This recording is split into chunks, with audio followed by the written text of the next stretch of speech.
Hello students, मेरा नाम है राहुल चौहान और आज के सेशन में मैं आपके लिए एक बहुत ही ज़्यादा ज़रूरी वीडियो लेकर आया हूँ। आज की वीडियो हर उस बच्चे के लिए है जो अपनी स्टडीज़ को बूस्ट करना चाहता है। भले ही आप लोग क्लास 6th में हो, 7th में हो, 8th में, 9th में, 11th में या 12th में या 10th में, ये वीडियो आपके लिए बहुत ज़्यादा इम्पोर्टेंट होने वाला है। इसीलिए बच्चों, मैं आपसे रिक्वेस्ट करता हूँ कि आप सभी बच्चे अपने पास एक पेन और पेपर ज़रूर रखें और इस वीडियो को एंड तक ज़रूर देखें। ऐसा मैं इसीलिए कह रहा हूं बच्चों, क्योंकि ये वीडियो को अच्छे से समझने और देखने के बाद अगर आप इसको अपनी लाइफ में उतारने की कोशिश करोगे तो मैं गारंटी के साथ कह सकता हूं कि आपका अपनी स्टडीज को लेके जो परफॉर्मेंस है वो बहुत ज्यादा बढ़ जाएगा और आपका जो सेल्फ सेटिस्फैक्शन है कि हाँ, मैं इतना अचीव करना चाहता था, मैं अपने परसेंटेज इंप्रोवाइज करना चाहता था, या मैं साइंस में या मैथमेटिक्स में या किसी और पर्टिकुलर सब्जेक्ट में बहुत अच्छा होना चाहता था, तो वो सारे ड्रीम्स आप अचीव कर पाओगे अगर आप इन स्टेप्स को आज की क्लास में जो भी मैं मेंशन करने वाला हूं उन्हें बहुत अच्छे से फॉलो करोगे तो। और इसी के लिए चलो बच्चों, मैं आपके साथ स्क्रीन शेयर कर लेता हूं ताकि हम उन सारे पॉइंट्स के ऊपर बात कर सकें। कौन कौन से हैं वो पॉइंटर्स जो राहुल सर बता रहे हैं कि वे बहुत ज्यादा जरूरी होने वाले हैं, ऐसा क्या है उनमें, तो ये चीजें देखते हैं। आज का जो वीडियो है वो है on how to concentrate more on studies. अपना कंसंट्रेशन अपनी स्टडीज के ऊपर कैसे बढ़ाया जाए, कैसे मैं अपना जो सिटिंग हैबिट है, जो बुक्स को लेके बैठने की मेरी आदत है, उसे कैसे बढ़ाऊं, किन फैक्टर्स की वजह से वो हैम्पर हो रहा है, तो ऐसे कौन से फैक्टर्स हैं जिनको मेरे को साइड कर लेना है और अपनी लाइफ को और ज्यादा पीसफुल कैसे बनाना है। तो इन सारे पॉइंटर्स को मैं डिस्कस करने वाला हूं। चलिए शुरू करते हैं। तो फर्स्ट पॉइंट जो आप सभी को बहुत अच्छे से ध्यान में रखने की जरूरत है वो है get rid of negative thoughts. Negative thoughts क्या हो सकते हैं? नेगेटिव थॉट्स हो सकता है, एक थॉट जो सबसे कॉमन होता है कि will I be able to score more, will I be able to score more, या फिर कई बार ऐसे बोलते हैं बच्चे, स्कोर 90%, क्या मेरा 90% आ पाएगा? ठीक है, कई बार बच्चे ऐसे सोचते हैं, my friend is studying better than me, बस what to do, what to do now, बस उसी ख्याल में बैठे रहते हैं कि भाई मेरे दोस्त सारे जो हैं वो अच्छा पढ़ रहे हैं, और मेरा परफॉर्मेंस लो जा रहा है, मैं क्या करूं? नेगेटिव थॉट ये भी हो सकता है, I am a very weak student. इन सारी चीजों से आपको बिल्कुल अलग कर लेना है अपने आप को। ओके, ऐसी कोई भी चीज आपको अपने दिमाग में नहीं रखनी है।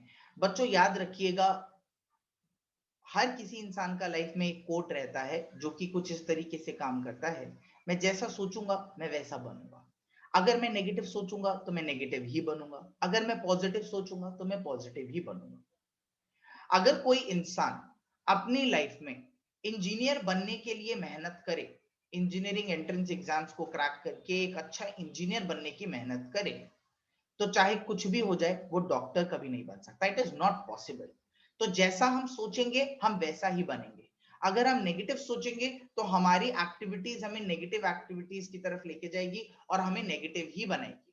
अगर मैं सोचूंगा नहीं, मैं तो वीक स्टूडेंट हूं, मुझसे कुछ हो ही नहीं पाएगा, तो डेफिनेटली एक टाइम ऐसा जरूर आ जाएगा कि लैक ऑफ कॉन्फिडेंस की वजह से पोटेंशियल होने के बावजूद मुझसे ना हो पाए। इसीलिए मैं चाहता हूं कि ऐसे किसी भी नेगेटिव थॉट से आप लोग अलग हो जाएं। ऐसा कोई भी थॉट अपने दिमाग में ना लाएं। मेरा दोस्त क्या कर रहा है वो मेरा दोस्त अपनी लाइफ को वो हैंडल करेगा। मैं जब अपने बारे में सोचूंगा तो मैं सिर्फ ये सोचूंगा कि मैं अपनी लाइफ को कैसे इंप्रोवाइज कर सकता हूं, और इसके लिए हमेशा पॉजिटिविटी रखनी है। पॉजिटिविटी मतलब हमेशा सोचिए, I am a weak student सोचने की बजाय सोचिए, I am a very strong student and I can do it. Rather than thinking कि मेरा फ्रेंड बेटर है, अब मैं क्या करूं? आप ये सोचो, I am getting better day by day and there are following methods जिनसे मैं और बेटर बन सकता हूं। रादर देन थिंकिंग कि क्या मैं 90% स्कोर कर पाऊंगा, थिंक लाइक दैट कि मैं 90 क्या 100% भी स्कोर कर सकता हूं। तो अपने नेगेटिव थॉट्स को पॉजिटिव थॉट्स में बदलना जरूरी है। ये चीज आपको हमेशा ध्यान में रखनी है। दूसरी बात जो मैं आप सभी बच्चों के साथ डिस्कस करना चाहता हूं वो है फोकस ऑन द प्रेजेंट।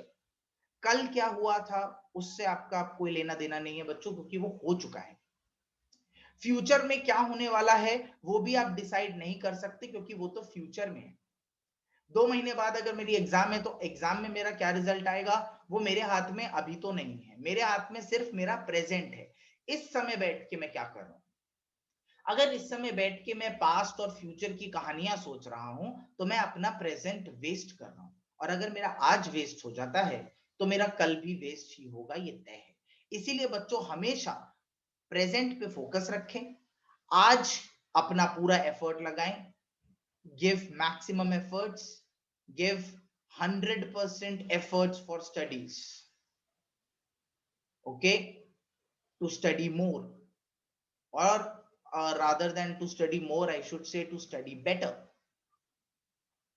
और ज्यादा अच्छा पढ़ने की कोशिश करनी चाहिए, रादर देन थिंकिंग लाइक कि मेरा फ्यूचर क्या होगा या मेरा पास्ट क्या होगा। सचिन तेंदुलकर अगर आज के 2 मैचेस में आउट हो गया है 0 पे, तो इसका ये कभी मतलब नहीं होगा कि वो आने वाले 2 मैचेस में भी 0 पे आउट होगा। सचिन तेंदुलकर के लिए ना तो पास्ट इंपॉर्टेंट था ना फ्यूचर इंपॉर्टेंट था। उनके लिए इंपॉर्टेंट था हर दिन प्रैक्टिस नेट्स पर होने वाली प्रैक्टिस। उनका हमेशा से कहना था कि आज पे मैंने ज्यादा से ज्यादा फोकस किया, इसीलिए मेरा फ्यूचर हमेशा भले ही अप्स एंड डाउन्स रहे लेकिन ओवरऑल समरी तो ऐसी ही रही है कि हम सचिन तेंदुलकर को दुनिया के बेस्ट बैट्समैन के नाम से जानते हैं। तो फंडा उनकी लाइफ का यही रहा है, फोकस ऑन द प्रेजेंट। तो मैं भी आप लोगों से यही कहूंगा, try to focus more on the present. भविष्य और भूतकाल के बारे में सोचना छोड़ दो, बिल्कुल छोड़ दो, आज से ही छोड़ दो। दूसरी सबसे इंपॉर्टेंट चीज, तीसरी सबसे इंपॉर्टेंट चीज सॉरी, प्रैक्टिस डेली। जो मैंने अभी सचिन तेंदुलकर के एग्जांपल से भी आप लोगों को समझाया है, रोज प्रैक्टिस करना जरूरी है। इसके लिए बहुत सिंपल सिंपल से एग्जांपल्स है जो हमारी डे टू डे लाइफ में रहते हैं। जैसे कि एक डॉक्टर अगर पेशेंट को मेडिसिन देता है, किसी पेशेंट को अगर एक डॉक्टर मेडिसिन देता है तो वो मेडिसिन कैसे रिकमेंड करता है। वो मेडिसिन ऐसे रिकमेंड करता है कि भाई आप कुछ मत करो, आपको मैं 5 गोली देता हूं, 5 टैबलेट्स देता हूं, आपको 1 टैबलेट अ डे लेनी है। हर एक टैबलेट एक दिन में 1 टैबलेट लेनी है, 1 टैबलेट अ डे, और आप ठीक हो जाओगे। ऐसे में पेशेंट को चाहे कुछ भी हो जाए, हर दिन 1 गोली लेना कंपलसरी है अगर वो उस बीमारी से ठीक होना चाहता है। लेकिन अगर पेशेंट ऐसा सोचता है कि चलो यार रोज दवाई खाने की टेंशन में कौन रहे, ऐसा करते हैं 4 दिन कोई टैबलेट नहीं लेते हैं, नो टैबलेट्स, और 5th डे के दिन क्या करते हैं, 5th डे के दिन ऑल टैबलेट्स एक साथ खा लेते हैं, तो क्या वो इंसान ठीक हो पाएगा? मेरा मानना तो है कि वो इंसान ठीक होने की बजाय और ज्यादा बीमार हो जाएगा, क्योंकि उसने 5 टैबलेट्स एक साथ खा लिए। ओवर डोजेज की वजह से उसकी तबीयत और भी खराब हो सकती है। इसीलिए बच्चों, इस छोटे से एग्जांपल से मैं आपको समझाना चाहता हूं कि अगर आप अपनी लाइफ में सक्सेस पाना चाहते हो तो एक दिन में बहुत सारा पढ़ने की बजाय, या फिर एग्जाम मंडे को है तो संडे की रात को जागने की बजाय, इट इज बेटर कि आप हर दिन थोड़े थोड़े एफर्ट्स डालो, हर दिन पढ़ो, कॉन्टिन्यूस एफर्ट्स के साथ पढ़ो। This is the most important thing which everyone should do in life. Practice daily, never forget. Okay, next is one of my favorite pointers, declutter your space। मतलब जिस जगह पे आप बैठ के पढ़ रहे हो या जो आपका स्टडी रूम है या आपका स्टडी स्पेस है, आप उस स्पेस को हमेशा क्लीन रखें और वेल ऑर्डर्ड रखें।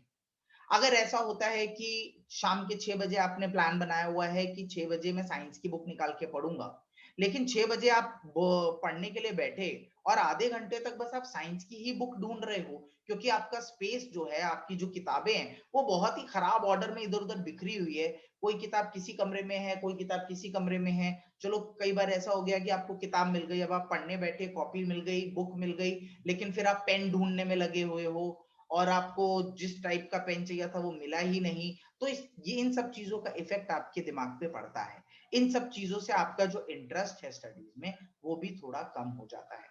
तो मेरा मानना हमेशा है, यही है आपके लिए कि your study space, your space should be well ordered, should be clean and arranged properly, ऐसा भी लिख सकते हैं, clean and arranged properly।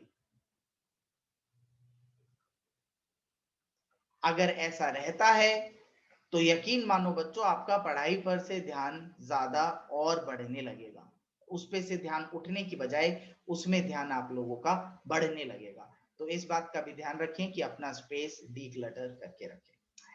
अगला पॉइंटर मेरा ये है बच्चों कि अपने दिमाग को कभी खाली ना रखें। जैसा कि मैंने कहा है, जैसा कि एक बहुत बड़ी कहावत है हिंदी में, और उसी कहावत को मैंने यहाँ पे लिख दिया है, खाली दिमाग शैतान का घर होता है। खाली दिमाग शैतान का घर कैसे होता है ये समझना बहुत ही आसान है।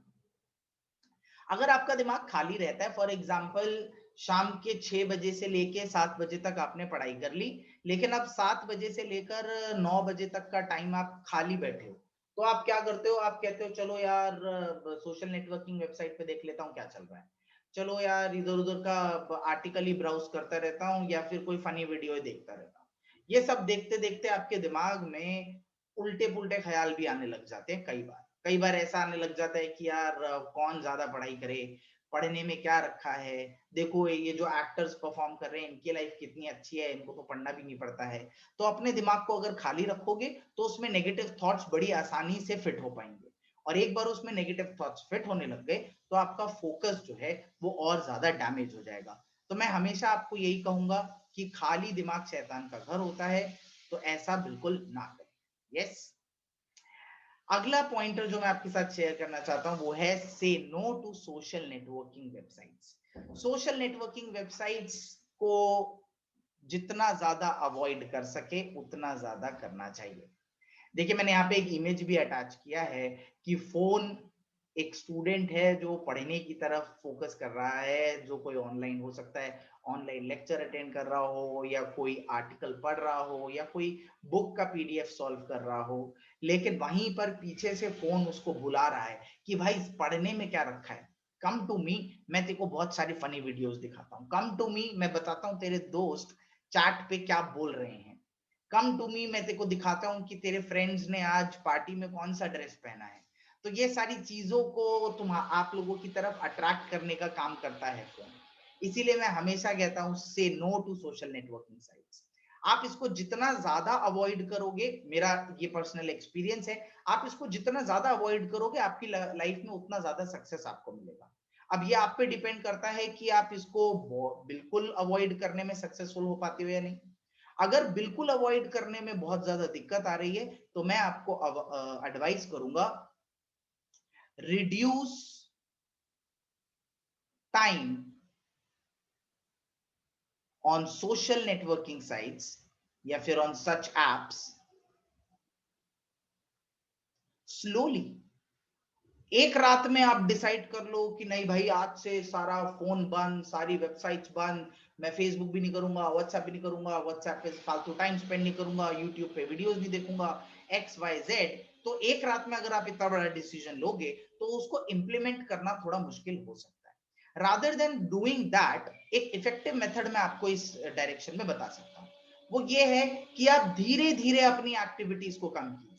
जैसे कि आप 4 घंटे अगर सोशल नेटवर्किंग पे बैठते थे, तो आप 4 घंटे की जगह 3 घंटे बैठे, कम करें उसको धीरे धीरे, फिर उसको 2 घंटे पर लेकर आए, फिर 1 घंटे पे लेके आए, और फिर फाइनली आप उसको आधे घंटे से 15 मिनट में उतारें। जैसे ही आप उसको 15 मिनट्स या बिलो पर लाते हैं, आपका फोकस आपकी स्टडीज पे और ज्यादा इफेक्टिवली बढ़ जाएगा। तो बच्चों इसी के साथ मैं आपको बताना चाहता हूं कि इन सारे पॉइंट्स को आप अपनी लाइफ में जरूर उतारें, और अगर आप ये करते हैं तो I can give you 100% guarantee कि आपका आज का परफॉर्मेंस आपकी स्टडीज के लिए जो है, आने वाले फ्यूचर में एटलीस्ट आपको 40 to 50% का इंप्रूवमेंट अपनी डे टू डे लाइफ और अपनी day to day study activities में जरूर दिखाई देगा। तो आशा करता हूं कि हर वो बच्चा जो इस वीडियो को देख रहा है वो मेरे बताए हुए सारे स्टेप्स को जरूर फॉलो करेगा। Wish you all the very best for your future. Thank you very much, guys, and I'll see you in the next video.